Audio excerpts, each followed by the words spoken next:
un partido difícil, para nosotros es importante, quedan 2 partidos para poder calificar, así que necesitamos sumar sabiendo que nos vamos a encontrar con un rival que seguramente va a querer hacer lo suyo. La idea es ganar, como siempre, pero sabemos que vamos a jugar con un rival que se hace muy fuerte, sobre todo en su casa. Mirá, venimos de sacar 2 buenos resultados de visitantes, tenemos un equipo que se adapta rápido a lo que pretende el rival, pero bueno, como te digo, con mucho respeto por el rival, pero sabiendo que para nosotros es un partido muy difícil. Nada, venir a sumar e intentar lograr la clasificación. ¿Qué te genera el rival guaraní?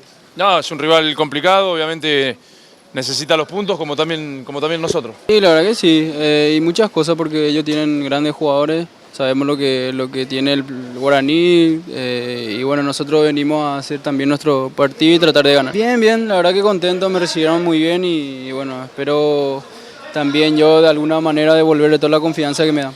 Sí, la idea es siempre ir mejorando, tenemos cosas por hacerlo, así que estamos contentos por el trabajo que venimos haciendo. Como te dije recién, no va a ser nada fácil, sabemos que Guaraní tiene una cierta obligación, así que bueno, seguramente va a ser un partido muy tenso y ojalá que le podamos sacar provecho. Tienen sus cosas fuertes, lo de Guaraní, pero también se verán cuidar de este Racing que hace muy bien las cosas visitantes.